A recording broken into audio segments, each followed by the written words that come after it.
Por quê? Para difundir esse conhecimento. Porque, primeira coisa, quando eu falei que não quero justiça, quero lei. Ninguém será obrigado a fazer ou deixar de fazer nada, senão em virtude de lei. Plano de manejo é lei? Não. Então, meu amigo, está errado.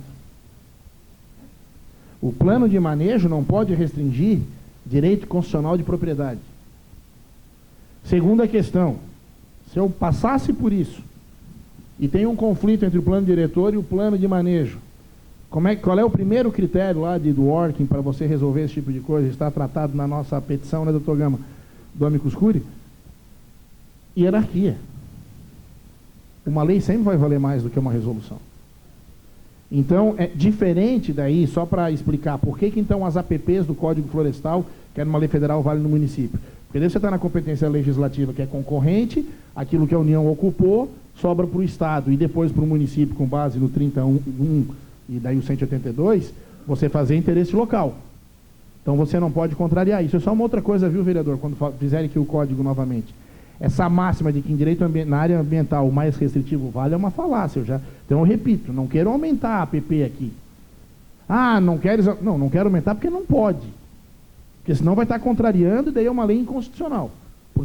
É ilegal, por estar contrariando. Então a questão da APA, meu caro, é o que eu falo assim, eu acho que está errado, deve se sentar com esse conselho gestor. Eu participo do CONSEMA em Santa Catarina. E uma vez um cara disse lá para mim, se os deputados não fazem, a gente faz. Eu falei, não, amigo, a gente não tem competência legislativa para normatizar aquilo que está no nosso conselho. Me parece que o conselho extrapolou, né? Então, nesse caso. E especialmente onde ele disse que você não pode construir nada, porque daí até pela tese de direito administrativo do esvaziamento do conteúdo econômico da propriedade. Aí não tem dúvida, não é nem uma restrição, é uma desapropriação indireta. Que no Brasil é ótimo, né? A Constituição fala que a desapropriação é prévia, justa e em dinheiro. Nesses casos, ela não é nem prévia, nem justa, e muito menos em dinheiro. Perda da função ecológica da UPP, eu acho perfeito. Qual é a APP mais conhecida do Brasil? A Avenida Paulista. É o exemplo clássico de topo de morro. Se eu for na linha de que não há perda de função ecológica, eu disse isso no Congresso da ABRAMP, Associação Brasileira do Ministério Público Ambiental. Falei, vocês estão prevaricando. Porque deviam propor uma ação para arrancar a camada asfáltica, tirar os prédios e recuperar a Avenida Paulista. Então, existe sim a perda da função ecológica, a função essa está no Código Florestal, lamentavelmente acaba sendo discutido muitas vezes no caso a caso.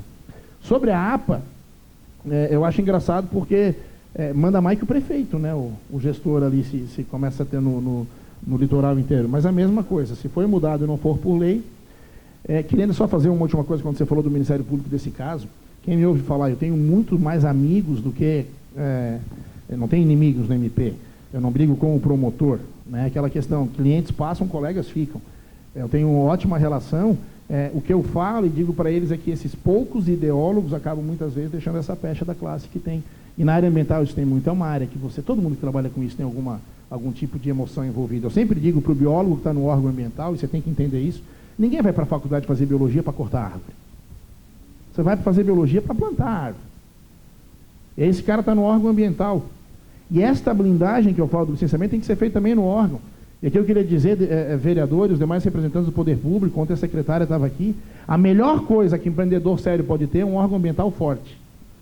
Eu não acredito em governante que fala bem do meio ambiente, mas não fortalece seu órgão ambiental. Não tem concurso para o seu órgão ambiental, não tem plano de carreira para o seu órgão ambiental. Ah, mas é bom para advogado. Não é. Eu não quero ação judicial, eu quero participar de projetos que saiam, que sejam executados. Senão, se eu participar de um, ganhar tudo, mas ele não sair por algum motivo. Ganhar o outro, não sair porque o cliente quebrou. Quando eu participei do quarto que não saiu, vão dizer, pô, o SAIS é bom pra caramba, mas tem um azar, aonde ele entra dá errado. Então, a gente precisa de órgãos fortes e servidores blindados. Quando tem um problema no dia a dia, cansei de levar para a Procuradoria, pedir um parecer para voltar fortalecido. Porque senão vem aquela recomendação do Ministério Público, que é recomendação sob pena de. E a coisa mais light naquele parágrafo, vocês recebem isso também, é improbidade administrativa. Isso não é recomendação, isso é coação. E aí também tem que bater nesse sentido. Vou eu, na minha empresa, bater contra o Ministério Público nesse sentido? Não. Mas a ADEME e o Sinduscom podem e devem ir, como a CEBIC em vários casos vai. Parabéns pelas suas colocações, desculpe ter me alongado.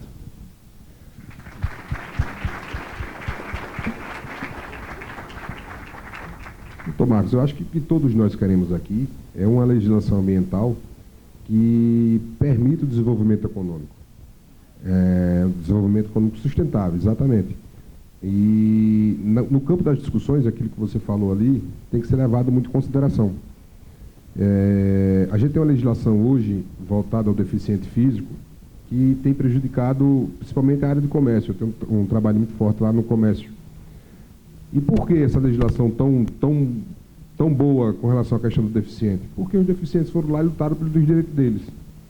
O que não acontece, por exemplo, com os lojistas, o que não acontece hoje com o setor imobiliário, que não tem representatividade na Câmara Federal, que não tem representatividade, e isso eu tenho colocado muito, desde quando o Guilherme era presidente ainda, a gente teve um contato, depois passou pelo Paulo, agora com o Jubson, a representatividade junto aos parlamentos e junto ao poder público. Nós precisamos gritar, nós precisamos dizer o que nós queremos, né? Porque, como você colocou, se escuta quem grita.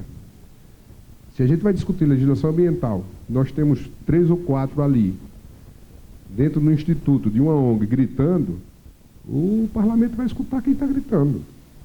E a legislação vai vir cada vez mais travada, restringindo algumas ações, e não adianta ficar reclamando em grupo de WhatsApp, né? Que hoje é o costume. A gente reclama em grupo de WhatsApp, mas a gente não procura nos fazer representar. O Bruno, cadê o Bruno? Doutor Bruno? Está aí o Bruno? Olha ali. O Bruno me questionou numa viagem que nós fizemos, né, Bruno? E eu apresentei uma legislação fruto de uma solicitação dele.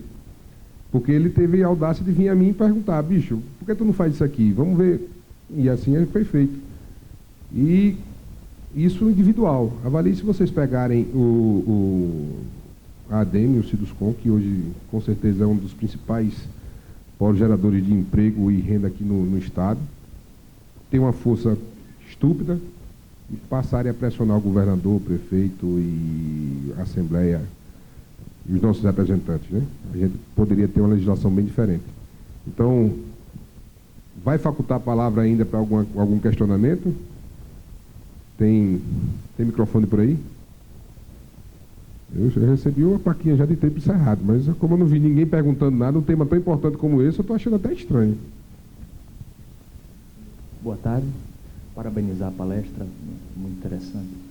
Se a gente fosse falar, a gente trabalha no mercado imobiliário, dos problemas que nós vivemos aqui com nossos clientes, você ia perder a sua passagem. Você ia ficar aqui o final de semana inteiro para a gente discutir.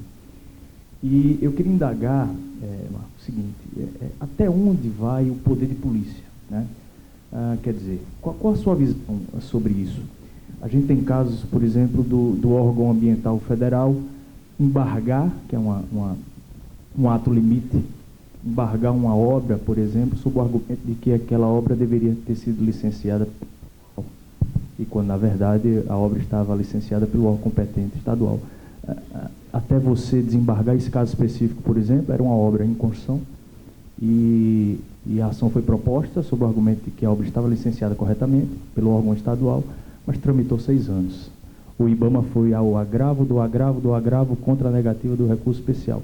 E não se vende obra com esse fantasma, né? As pessoas compram uma obra futura em construção pela credibilidade. Então, ninguém vai comprar uma obra sabendo que aquilo existe um embargo, mesmo que ele tenha sido cassado por uma sentença de primeiro grau, mas ainda há os recursos. Então, até onde vai esse poder de polícia do órgão ambiental?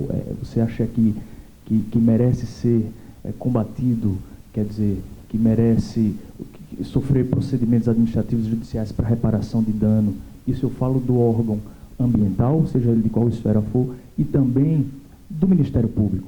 O Ministério Público, por vezes, e a gente tem casos aqui, a gente sabe disso, ajuiza ações civis públicas com pedidos liminares de embargo, com pedido forte de demolição de obra. Quer dizer, qual cliente que vai comprar uma obra no chão, sabendo que existe uma ação tramitando, que por vezes não tem sentido jurídico, nem respaldo jurídico nenhum? Até onde vai esse poder? Olha, se o sol voltar, eu topo passar o final de semana aí, viu? Vamos lá, poder de polícia. Acho que ele é muito maltratado no Brasil. Eu falei que na represa Billings não tiraram as 300 famílias, tiveram que ir para uma ação para tirar 1 milhão e ninguém tira 1 milhão. Quer dizer, virou uma falácia. Se o poder de polícia estatal tivesse funcionado lá, tinha resolvido. Então, se funcionasse de verdade no Brasil, se evitava metade das ações civis públicas. Vou contar rapidamente um exemplo. A gente está aqui agora no no evento e tem uma entrada só para carro nesse hotel. Vem um caminhão e estaciona ali. O que vai acontecer? Vão ligar para o guincho e tirar. Por quê? Porque ele estacionou em local proibido. Se fosse na área ambiental, não ia fazer isso. Iam lá dar uma multa e mandar tirar. Aí ele não tirava, o Ministério Público ia propor uma ação civil pública, pedido de liminar. E eu ia perder o voo, porque eu ia ficar aqui. Aí daqui 72 horas, que é o prazo, o juiz ia apreciar e ia dizer, mas tem que realmente verificar, não concedia liminar.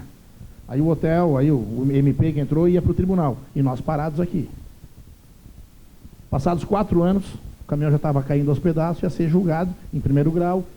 Alguém já viu isso acontecer? A gente se acostuma com o absurdo, porque na área ambiental acontece o tempo inteiro.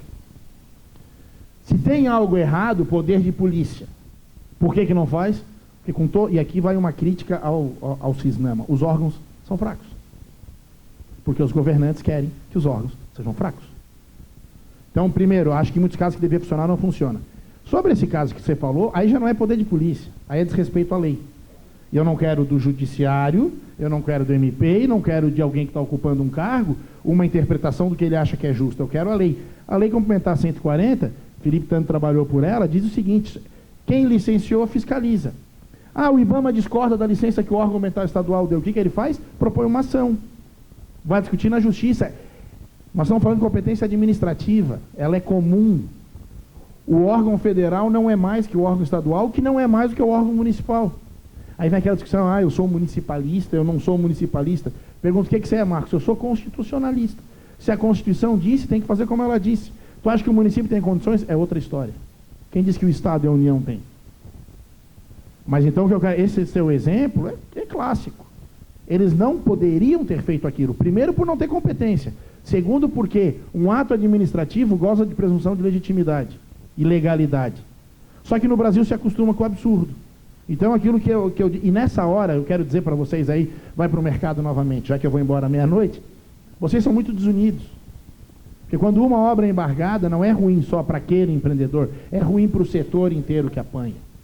Eu cansei de ver em reunião do Sinduscom e de ADEME Brasil afora, o fulano teve a obra embargada, ele é meu concorrente, ele não é seu concorrente, ele é seu par. E vocês defendem a entidade. Então, nesse caso, respondendo, é o que a lei determina. E aí, responsabilização, sem dúvida. Por que não pede responsabilização para membro do MP? Com medo de uma futura perseguição, corporativismo. Agora, tem casos. Quando nós fomos para o Maranhão, na CI, a gente estava junto, né? Tem um consultor lá que ele chegou um momento da vida, ele olhou e falou assim, parei. Eu já tenho grana para viver, está tranquilo, não quero mais me incomodar. Agora ele entrou com 2 ações contra membros do Ministério Público. Condenou os 2 a pagar 20 mil. Eu falei, e daí? Ele assim, sou perseguido até hoje, mas quando eu apanho muito, eu vou para minha adega. Ele botou, essa é da Bahia, acho que ele botou na adega dele, assim, folha por folha da sentença. Ele abre o livro, ele olha e fala, rapaz, a partir da 2ª garrafa eu já estou feliz de novo por ter feito aquilo. Tem que fazer contra o órgão e tudo mais, não pode ter responsabilidade. Inquérito civil existe para apurar responsabilidade. Você não propõe ação para ver no que dá. Ainda sobre esse caso do embargo, ainda tem que a legislação, o Decreto Federal 6514, ele é expresso falar, o embargo só cabe para cessar um dano ambiental, não é para falta de licença. Num caso específico, um exemplo, de um lançamento de esgoto clandestino no rio, que a demora ali vai causar um dano ambiental, então aí sim cabe o embargo. Mas por falta de licença ou discussão de licença, a legislação é clara, o embargo só cabe para cessar dano ambiental. Além disso, tem esse abuso do poder de polícia. Doutor, desculpa, adiantado da hora, mas eu gostaria de saber da sua experiência, e você que atua em diversas regiões, cidades, no licenciamento ambiental de atividade de baixo risco, baixo impacto. Por exemplo, um edifício multifamiliar, residencial, para que licença de operação? Para que licença de prévia e de implantação separada? Isso, qual a sua experiência em outras cidades?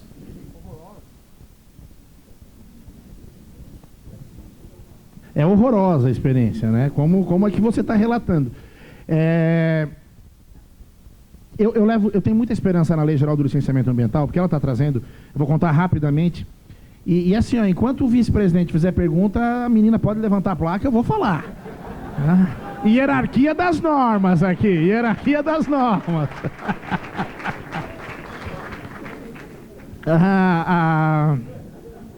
O tema ambiental ele é tão pesado para os senhores que eu desenvolvi essa técnica de fazer rir, porque daí a palestra não fica tão pesada, viu, gente? Mas é muito sério. Porque eu levo muita fé numa coisa chamada LAC, Licença por Adesão e Compromisso. Nós temos trabalhado muito, mas muito mesmo por isso. Primeiro estado que fez isso, Santa Catarina, fez para que tipo de atividade? Avicultura. Por quê? Porque há 40 anos é o principal exportador de aves para o mundo inteiro. O principal comprador, para vocês terem uma ideia do compliance, o principal comprador são os países do mercado árabe. Se você não matar o frango virado para a Meca, eles não compram. Você acha que o nível de compliance desse, o cara vai cometer alguma irregularidade ambiental? O mercado, ninguém regula melhor o mercado que o próprio mercado. Isso tem que chegar para a área ambiental. Isso é um amadurecimento, esse é o nosso próximo passo. E que eu acredito que ainda vou ver.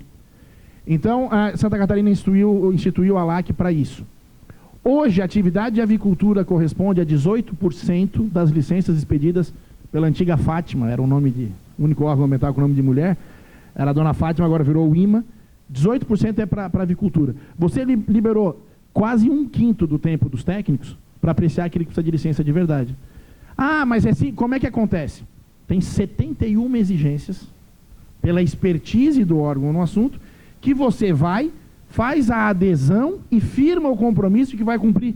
E aí o dono o empreendedor assina e um técnico com ERT, que é outro ponto para os engenheiros e quem está no CREA, CRBio, CRQ, vocês têm uma luta por credibilidade da RT. A RT tem que valer no país. Então você tem um empreendedor e alguém que expediu uma RT firmando um compromisso que vai cumprir aquilo ali. A licença sai automaticamente. Não é nem autodeclaratório, mas eu não teria problema com autodeclaratório, porque qual é o principal imposto do nosso país? Imposto de renda. Como é que ele é? Por que você pensa 2 vezes antes de sonegar, ou 10 vezes antes? Porque se pegar na malha fina, dança. É assim. A LAC vai ser fiscalizada por amostragem. E quem for pego errado, perde a licença e perde o benefício de poder fazer. Volto agora à sua pergunta. A atividade da construção civil é conhecida dos órgãos de licenciamento? Muito. Dá para listar o que precisa ser feito? Dá. O próximo passo para o mercado de vocês é a LAC. Você assume o compromisso e ninguém vai querer ter ação criminal contra si, vai assumir e vai respeitar, de novo, o mercado, regula o mercado. O licenciamento não deu certo do jeito que está hoje em dia. Então essa mudança vai vir e há um levantamento. Eu estava falando, até o deputado Kim Kataguiri vai estar no Secov de São Paulo dia 31, porque o setor possa falar isso para ele. Eu tenho defendido muito a LAC, que eu acho que para o nosso setor é primordial. Você vai liberar 25% da força de trabalho dos órgãos ambientais, para daí sim ver aquilo que é impactante, que precisa de IEA, que hoje o servidor não tem tempo. Então eu acho que a LAC é uma coisa que o nosso setor deve bater e brigar muito, não só individualmente, mas também as nossas instituições. Vários. É que eu vou dar a Bahia começou e fez LAC para um monte de coisa. Estava querendo fazer LAC para ir a rima. E aí o exemplo não foi legal. Então eu também disse assim, nós não queremos isso. Nós nunca defendemos, né, Gama, nesses anos todos, que o setor não precisa de licenciamento. A gente não pediu flexibilização, a gente pede simplificação com agilização e respeito às normas ambientais. Nenhum de vocês, mesmo que não tivesse licenciamento, gostaria de fazer alguma coisa que prejudicasse. Você ia perder mercado, você ia perder valor na tua obra, né? A senhora já está bem adiantado também, viu? Segundo a secretária Rosa. Com a permissão do presidente e do vice-presidente, né? Permitido? Vamos encerrar esse painel, entregando aqui o certificado ao palestrante, doutor Marcos, e o debatedor, doutor Hugo. Vou pegar o do Hugo também e fazer o registro para a foto, né? Eu tenho um certificado também, vou pegar aqui para sair da foto. Né? Lembrando a todos que ao final do evento teremos sorteio de brindes, então que todos fiquem até o final. Vamos dar uma pausa agora para um coffee break que será servido no hall deste salão de eventos e retornaremos em 15 minutos.